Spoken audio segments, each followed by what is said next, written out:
Howdy everyone, welcome into the TexAgs Rewind presented by Specs. Today on the show we had Robert Earl Keen, fantastic guest. We had Max Wright, former A&M tight end.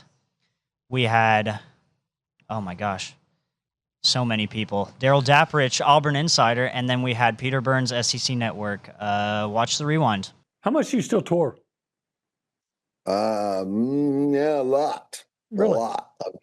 I've been out quite a bit. I had this let's see what Elizabeth Cook calls your retirement haha. So I had this my retirement haha in 22, and then found that I really had no other really real purpose in life, and I just I kind of just walked around scratching my head, and finally somebody asked me if I'd come play a little show somewhere, just for some kids or something. And I went and played, and I thought, I really miss this. This is what I'm meant to do. So I slowly started back into it, and now it's like cranked up to, we're back doing, a whole Christmas tour. We did a large summer tour, and we got stuff planned for the spring. So it's almost nonstop. Robert, let me close out with just an Aggie football question. Do you get to watch Aggie football? Are you excited about this season, what you've seen so far? I am excited about what's happening. It really feels strong to me. I have been going. My dad was a TSEP, so we started going to the Aggie, the Thanksgiving Day game when I was 7 years old, and we go to Caulfield, and then we go to Memorial Stadium, just alternate every year. And it was somewhat the same even during college. It was like, yeah, they get right up there, and then what the hell, it's like some kind of the Aggie curse or something. And I feel like maybe we've got across away from the curse of the Bambino or whatever you want to call it down there, the curse of Bevo. And I like it. That looks good to me. But offensively, like what A&M's been able to do, and I think we'll figure out how good Notre Dame's defense is really in the long run, but they've been scoring 41 routinely, right? 40 plus a game. Do you think this game is one of those kind of games that, hey, okay, try to double Mario Craver. We've got Casey on the other side. We got Terry Bussey. Oh, and by the way, if you guys do spread out like that, we still have Le'Veon Moss, who was the best back in football last year before he got hurt, or at least in the SEC. Absolutely. Yeah, I think this is one of those games that Auburn plays really tough physical football, and they're going to play high-level ball against a high-level opponent. That's just one of the teams that they are. So for us, this is a statement game that we are dynamic, and if you try to stop one side of our game, the other side's going to open wide up and blow you out of the water. I think that Casey and Mario Craver are going to have to be big on Saturday, and I think they will be big for us on Saturday. Those guys have been consistent through the first three games, and if we can find ways to get them the football, I'm really excited to see the offense roll. I think you're right, though, man. It's been fun to watch our offense be able to put up 40-plus points a game, man. I've loved seeing that, and love seeing my guys go out there and do well. I do think, though, anytime that you play against an SEC defense, no matter if it's a home or away, it's a test for your offense. It's just different football whenever you get an SEC play. So I'm excited to see how these guys react.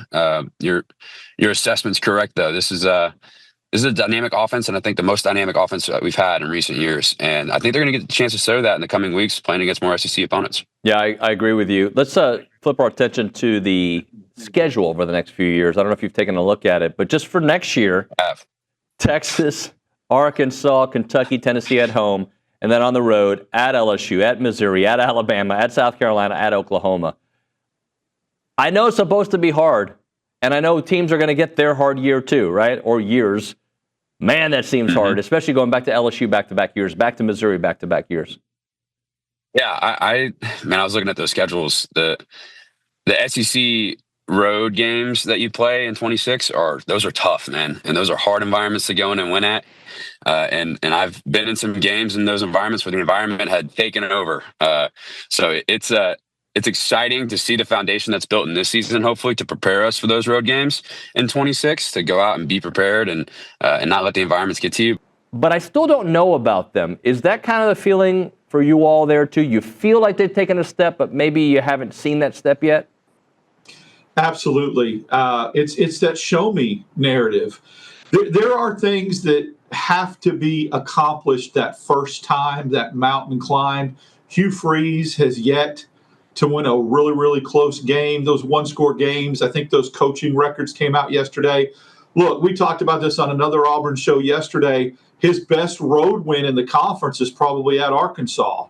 His best road win overall is at Baylor. He has got to get that signature win. This program has to get that signature win where they get over the hump. And playing teams close and losing by one score isn't good enough yet until you see it. So that's the unknown. I think everyone feels good about the direction and the roster, and it looks better, but results still matter, and you've got to get that signature win on the road that is yet to come.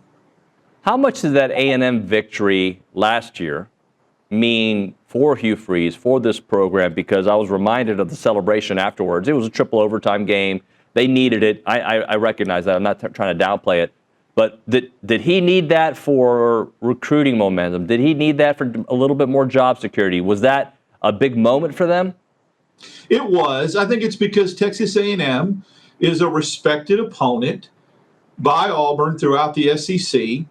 They were playing really good football. They were ranked. That game was just epic with the way that it ended. I mean, I think the folklore that was added to it because of the so many overtimes. But then there was a side of some of us in that press conference, to be perfectly honest, David, that said the way Auburn started that game, it's concerning that it went to that many overtimes. I mean, give A&M credit. I mean, Auburn had the best start you could have in a game, and A&M did not lie down. They came back, and it was absolutely looked like A&M was going to win the football game. And an unlikely scenario played out where Peyton Thorne took Auburn down the field for a game-tying score. And so there was a sense of relief, I think, and probably why you saw that celebration, because that would have been devastating to lose that lead and lose the game that way. So what do you think A&M needs to do against this Auburn team? And, I would have never thought another shootout's coming, but is this game, does it have the feeling of maybe another shootout? No, I think this is almost more of a get-right game for A&M's defense, right? I know that, as much as Elko was smiling, and rightfully so, with getting a huge, monstrous victory up in South Bend, it was almost like the perfect film, because I guarantee you they went into the football facility and they were pissed off going, how in the hell did we allow this to happen? Like, that Notre Dame team is not great offensively, and they showed some stuff that A&M struggled a little bit. But then again, you also found out about Marcel Reed and what he could do. So, that was almost a perfect win last, 2 weeks ago for A&M to get the dub, get that road win, but more importantly, have a lot of film to work on. I just think this is a situation where everything was built for Auburn in that game against Oklahoma, the Jackson Arnold deal. There was so much of that being made of it. And now it could be slippery, because if I'm not mistaken, after this, I think they've got Georgia, and then they've got maybe Texas or something like that. I mean, this will be a dangerous spot for A&M, because Auburn's desperate. Because if you lose this game, you could lose 4 in a row.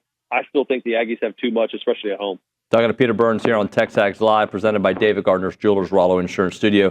All right, this LSU-Ole Miss matchup, there's a lot of chatter on social media about it. What's your whole take on the pick, the relationship, the who is actually who? I don't know who's at fault here. Like, not even at fault, Peter. How do I want to phrase this? Like, I don't know what Landry Kiffin's doing. Is she going after her dad, or is she going after Whit Weeks? So for those who just drive by that don't know it, so Landry Kiffin, Lane Kiffin's daughter, allegedly is dating Whit Weeks, the star linebacker for LSU. Well, she posted a picture of them, like her sitting in his lap, said, "I'm happy," and then he reposted and stuff like that. It's weird. Like I said, it's weird. All right, everybody, please like, comment, subscribe, share with your friends, and turn on the notifications so that you never miss any sort of TexAg content. We'll see you tomorrow.